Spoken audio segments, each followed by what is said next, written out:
Hello students, তোমাদের সকলকে স্বাগত। আজকে তোমাদের দ্বিতীয় পর্যায়ক্রমিক মূল্যায়ন 2026-এর ক্লাস 9-এর রায় ও মার্টিন প্রশ্নবিচিত্রার ভৌতবিজ্ঞান বিষয়ের মডেল সেট 6 করে দেখাবো। তো চলো শুরু করা যাক। তার আগে বলে দিই, তোমরা যদি চ্যানেলে নতুন হয়ে থাকো তাহলে চ্যানেলটিকে অবশ্যই সাবস্ক্রাইব করে দিবে।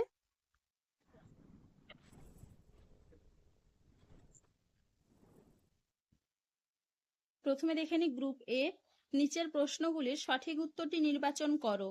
1 মোল ক্যালসিয়াম ক্লোরাইড থেকে প্রাপ্ত ক্লোরাইড আয়ন সংখ্যা উত্তর হবে কি অপশন সি 12 × 044 × 10⁻23t। পরের প্রশ্ন কি আছে, mt⁻⁻2 কোন ভৌত রাশির মাত্রিয় সংকেত? উত্তর হবে কি পৃষ্ঠ শক্তি, অপশন বি। পরের প্রশ্ন কি আছে, একক আয়তনের চাপ শক্তি হলো পি, উত্তর হবে কি অপশন এ। পরের প্রশ্ন কি আছে, প্রদত্ত কোন সম্পর্কটি সঠিক নয়? উত্তর হবে কি অপশন সি ভরবেগ হোল স্কোয়ার ইকুয়াল টু ভর ইন্টু শক্তি। পরের প্রশ্ন কি আছে, দুধ হলো এক প্রকার, অপশন ডি জলে তেল জাতীয় ইমালশন। পরের প্রশ্ন কি আছে, 500 মিলিলিটার জলে 4 গ্রাম NaOH দ্রবীভূত থাকলে উৎপন্ন দ্রবণে গাঢ়ত্ব হবে, উত্তর হবে কি অপশন বি 0.2 mol⁻⁻1। পরের প্রশ্ন কি আছে, প্রদত্ত কোন বিক্রিয়ায় ক্ষেত্রে মিথাইল অরেঞ্জ নির্দেশক ব্যবহার করা যায়? উত্তর হবে কি অপশন এ। পরের প্রশ্ন কি আছে, প্রদত্ত কোনটি আম্লিক অক্সাইড নয়? উত্তর হবে কি অপশন সি। এবার দেখে নি গ্রুপ বি। নিম্নলিখিত প্রশ্নগুলির অতি সংক্ষিপ্ত উত্তর দাও। এসটিপিতে 112 CCH2 গ্যাসের ভর কত? উত্তর হবে কি 0.01 গ্রাম। পরের প্রশ্ন কি আছে, সত্য বা মিথ্যা লেখো। কোন পদার্থের আপেক্ষিক গুরুত্ব ও আপেক্ষিক ঘনত্ব পরস্পর অভিন্ন, এটা হবে সত্য। পরের প্রশ্ন কি আছে, একটি নিরেট বস্তুর ঘনত্ব D1, বস্তুটি D2 ঘনত্বের কোন তরলে P অংশ নিমজ্জিত রেখে ভাসছে। P D1 D2 এদের মধ্যে সম্পর্ক কি হবে? উত্তর হবে কি P = D1/D2। পরের প্রশ্ন কি আছে, 20 মিটার পার সেকেন্ড বেগে গতিশীল কোন প্রবাহীর বেগ শীর্ষের মান কত হবে? দেখে না উত্তরটা তোমরা এখান থেকে এইটুকু করবে।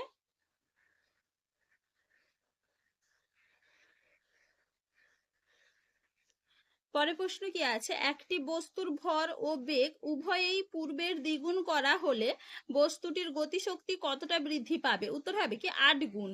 পরের প্রশ্ন কি আছে, T°C উষ্ণতায় x গ্রাম সম্পৃক্ত দ্রবণে y গ্রাম দ্রবীভূত আছে, ওই উষ্ণতায় দ্রাব্যের দ্রাব্যতা কত?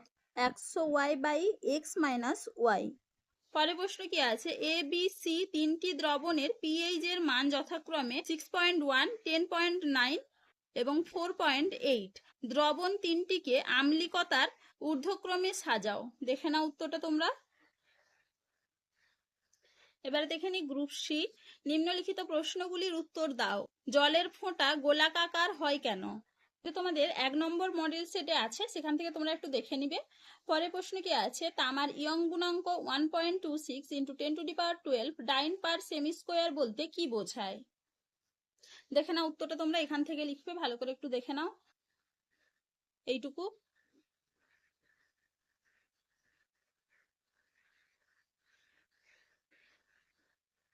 পরের প্রশ্ন কি আছে, 60 কেজি ভরের এক ব্যক্তি একটি বাড়ির একতলা থেকে 3 তলায় উঠলো। বাড়িতে পরপর 2টি তলার মধ্যে 20টি সিঁড়ি থাকলে এবং প্রতিটি সিঁড়ি 15 সেমি উচ্চতা বিশিষ্ট হলে ওই ব্যক্তি কি পরিমাণ কাজ করলো? দেখে না উত্তরটা তোমরা এখান থেকে লিখবে এইটুকু।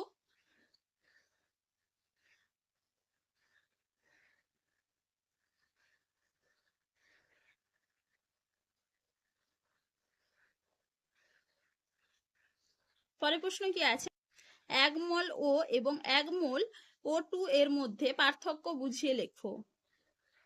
দেখে না উত্তরটা তোমরা এখান থেকে লিখবে।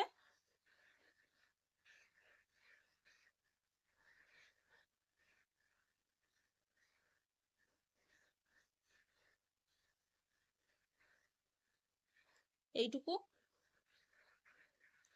পরের প্রশ্ন কি আছে, NaCl এর আণবিক ভর 58.5 মন্তব্যটি সঠিক কিনা যুক্তি সহ লেখো। দেখে নাও উত্তরটা তোমরা এখান থেকে এইটুকু লিখবে, ভালো করে একটু দেখে নাও।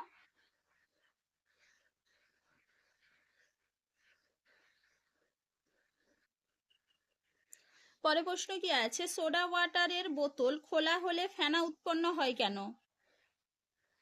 দেখে না উত্তরটা তোমরা এখান থেকে এইটুকু লিখবে।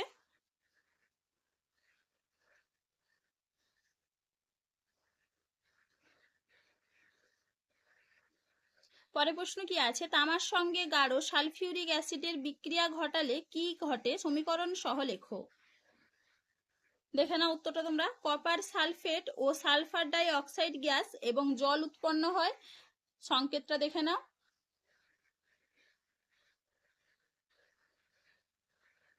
পরে প্রশ্ন কি আছে, দস্তার পাত্রে সোডিয়াম হাইড্রোক্সাইডের ঘন জলীয় দ্রবণ সংরক্ষণ করা যাবে কি না, যুক্তি সহ লেখো। দেখে না উত্তরটা তোমরা এখান থেকে এইটুকু লিখবে।